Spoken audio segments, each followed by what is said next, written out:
को बताती हूँ कि कब है संतान सप्तमी का व्रत।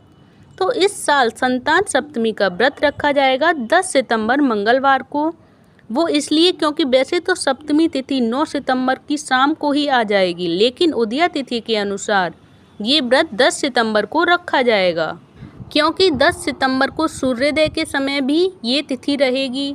अब जानिए संतान सप्तमी का मुहूर्त कब होगा, इसका व्रत का और पूजा का टाइम क्या होगा। तो संतान सप्तमी का दिन होगा मंगलवार और संतान सप्तमी की तिथि होगी 9 सितंबर शाम 5 बजे से शुरू होगी, जो कि सप्तमी तिथि समाप्ति होगी 10 सितंबर को शाम 5:47 तक, जो कि रहने वाली है। और संतान सप्तमी व्रत रहेगा 10 सितंबर को।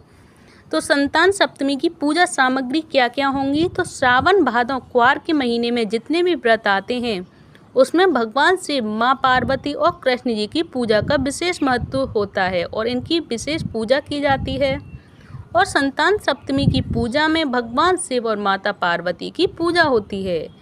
इस पूजा में शिव जी की पूजा परिवार के साथ की जाती है, इसीलिए इनकी या तो प्रतिमा हो या फोटो हो या किसी को भी लिया जा सकता है। इसके अलावा पूजा में लकड़ी की चौकी, कलश, अक्षत, रौली, मौली, केले का पत्ता, श्वेत वस्त्र, फल फूल, आम का पल्लव, भोग लगाने के लिए 7 पुआ या मीठी पूड़ी, कपूर, लौंग, सुपारी, सुहाग का सामान, चांदी का कड़ा या रेशम का धागा और आवश्यकता के अनुसार और उसके रूप में इसमें शामिल होना चाहिए। तो संतान सप्तमी की पूजा विधि क्या होगी, अब मैं आप सभी को बताती हूँ पूजा विधि, क्योंकि सामग्री तो हो चुकी है। अब बताऊँगी पूजा विधि की पूजा हम किस तरह से करेंगे संतान सप्तमी के लिए। तो संतान सप्तमी की पूजा के लिए सबसे पहले आप ब्रह्म मुहूर्त में उठकर स्नान करके स्वच्छ कपड़े पहनें। इसके बाद व्रत का संकल्प लेकर दिन की शुरुआत करें।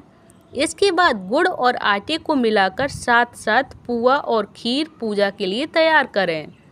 इसके बाद शिव जी व विष्णु जी की पूजा करें और निराहार रहते हुए शुद्धता से पूजन का सामान तैयार करें। फिर गंगा जल से छिड़काव कर पूजन स्थल को शुद्ध करें। इसके बाद लकड़ी की चौकी पर लाल वस्त्र बिछाएं, जिस पर शिव परिवार की प्रतिमा या चित्र को स्थापित करें। इसके सामने कलश की स्थापना करें। कलश में जल, सुपारी, अक्षत, सिक्का डालकर उस पर आम का पल्लव लगाएं, जिसके ऊपर एक प्लेट में चावल रखकर एक दीपक उसके सामने जला दें। भगवान को चढ़ाने वाले आटे और गुड़ के 7 पुए, जिसे महाप्रसाद कहते हैं, इन्हें केले के पत्ते में बांधकर पूजा वाले स्थान पर रख दें। इसके बाद फल फूल, दीप से विधिवत पूजा की शुरुआत करें और पहले चांदी के कड़े को शिव परिवार के सामने रखकर दूध व जल से शुद्ध करके टीका लगाकर भगवान का आशीर्वाद प्राप्त करें। इसके बाद चांदी के कड़े को अपने दाहिने हाथ में पहन लें। इसके बाद संतान सप्तमी व्रत कथा सुनें और चांदी के पुराने कड़े को पूजा के लिए कैसे शुद्ध करते हैं। तो जो हमारा अगर नया कड़ा होगा वो तो हम ऐसे ही धो के रख देंगे पूजा में, लेकिन अगर आपके पास जो चांदी का अगर पुराना कड़ा है तो उसको कैसे शुद्ध करना चाहिए ये भी सुनिए। तो अगर आप संतान सप्तमी पर पूजा के लिए नया चांदी का कड़ा नहीं खरीद पा रहे हैं तो इसके लिए भी पुराने कड़े का उपयोग कर सकते हैं। इसके लिए आप पुराने कड़े को गाय के दूध में धोकर शुद्ध कर सकते हैं, इससे शुद्ध हो जाएगा और हम उसे फिर से पूजा में उपयोग कर सकते हैं। और अब मैं आप सभी को बताती हूँ कि जो पूजा का समय होगा वो कौन सा होगा। तो इस पूजा को दोपहरिया पूजन भी कहा जाता है। दोपहर में 12 बजे पूजन के साथ व्रत कथा भी सुननी चाहिए। इसके बाद पूजा के लिए बताए गए और बनाए गए जो 7 पुओं को भगवान को चढ़ाएं, उसमें से 7 पुए ब्राह्मण को दे दें। इसके बाद 7 पुए स्वयं प्रसाद के रूप में ग्रहण करें। इस भोग के साथ ही अपना व्रत खोलें। तो चलिए अब जानिए संतान सप्तमी की व्रत की कथा की। संतान सप्तमी की कथा क्या होती है और कौन सी होती है और हमें संतान सप्तमी की कथा को क्यों सुनना चाहिए। और संतान सप्तमी अगर हम व्रत रहते हैं तो संतान सप्तमी की कथा भी हमें ज़रूर सुननी चाहिए, नहीं तो व्रत पूर्ण नहीं माना जाता। मैं इसी व्रत की नहीं कहूँगी, सभी व्रतों की कहूँगी कि जब हम जिस भी कथा को और जिस भी व्रत को हम रहते हैं तो उस व्रत को रहने के साथ साथ उस व्रत की कथा को भी अवश्य सुननी चाहिए, जिससे हमारा व्रत पूर्ण होता है। तो कथा के अनुसार प्राचीन काल में नहुष अयोध्यापुरी का एक प्रतापी राजा था। उस राजा की पत्नी का नाम चंद्रमुखी था। उसके राज्य में ही विष्णुदत्त नामक एक ब्राह्मण रहा करता था, जिसकी पत्नी का नाम रूपवती था। रानी चंद्रमुखी और रूपवती में बहुत गहरा प्रेम था। एक दिन वह दोनों सरयू में स्नान करने गईं, जहाँ दूसरी स्त्रियां भी स्नान कर रही थीं। उन स्त्रियों द्वारा वहीं पर पार्वती शिव की प्रतिमा बनाकर विधि पूर्वक उनका पूजन किया। तब रानी चंद्रमुखी और रूपवती ने उन स्त्रियों से पूजन का नाम तथा विधि के बारे में पूछा। तब एक स्त्री ने बताया कि यह संतान देने वाला व्रत है, और इस व्रत को करने के बारे में सुनकर रानी चंद्रमुखी और रूपवती ने भी इस व्रत को करने का संकल्प लिया और शिवजी के नाम का डोरा बांध लिया। परंतु घर पहुंचने में वह अपने संकल्प को भूल गईं, जिसके कारण मृत्यु के बाद रानी बानरी और ब्राह्मणी मुर्गी बनी की योनि में पैदा हुई। कालांतर में दोनों पशु योनि छोड़कर दोबारा मनुष्य योनि में आईं। चंद्रमुखी मथुरा के राजा पृथ्वीनाथ की रानी बन गई और रूपवती ने फिर एक ब्राह्मण के घर जन्म लिया।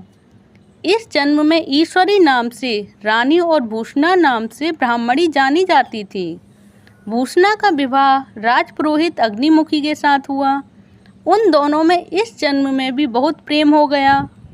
पूर्व जन्म में व्रत भूलने की वजह से इस जन्म में भी रानी की कोई संतान नहीं हुई, जबकि व्रत को भूषणा ने अब भी याद रखा हुआ था, जिसके कारण भूषणा ने सुंदर और स्वस्थ 8 पुत्रों ने जन्म दिया। संतान नहीं होने से दुखी रानी ईश्वरी से एक दिन भूषणा मिलने के लिए गई। इस पर रानी के मन में भूषणा को लेकर ईर्ष्या पैदा हो गई और उसने भूषणा के बच्चों को मारने का प्रयास किया, परंतु वह बालकों का बाल भी बांका नहीं कर पाई।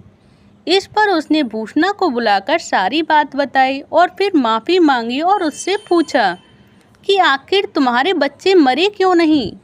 भूषणा ने उसे पूर्व जन्म की बात याद दिलाई और साथ ही ये भी कहा कि उसी व्रत के प्रभाव से मेरे पुत्रों को आप चाहकर भी नहीं मार सके और ना मार पाएंगी। भूषणा के मुख से सारी बात जानने के बाद रानी ईश्वरी ने भी संतान सुख देने वाली यह व्रत विधि पूर्वक किया। तब इस व्रत के प्रभाव से रानी गर्भवती हुई और एक सुंदर बालक को जन्म दिया। उसी समय से यह व्रत पुत्र प्राप्ति के साथ ही संतान की रक्षा के लिए भी मनाया जाता है। तो देखिए, ये रही संतान प्राप्ति व्रत कथा कि संतान सप्तमी व्रत कथा हम क्यों करनी चाहिए, कि संतान प्राप्ति के लिए भी और संतान की रक्षा के लिए भी संतान प्राप्ति व्रत यानी कि संतान सप्तमी व्रत हमें रखना चाहिए और अच्छे से पूरी पूजा विधि के साथ सारी सामग्रियों के साथ विधि पूर्वक पूजा भी करनी चाहिए। तो ये सारी जानकारी और माता रानी की जो कथा है वो सभी आप सभी को कैसी लगी प्लीज़ मुझे कमेंट बॉक्स में बताइएगा। अगर आप सभी को भी ये कथा अच्छी लगी हो और इसी से रिलेटेड और सारी न्यू जो व्रत त्यौहार की रिलेटेड जो कथाएं होती हैं वो सारी अगर आप सभी को अच्छी लगती हो तो प्लीज़ कमेंट बॉक्स में बताइएगा।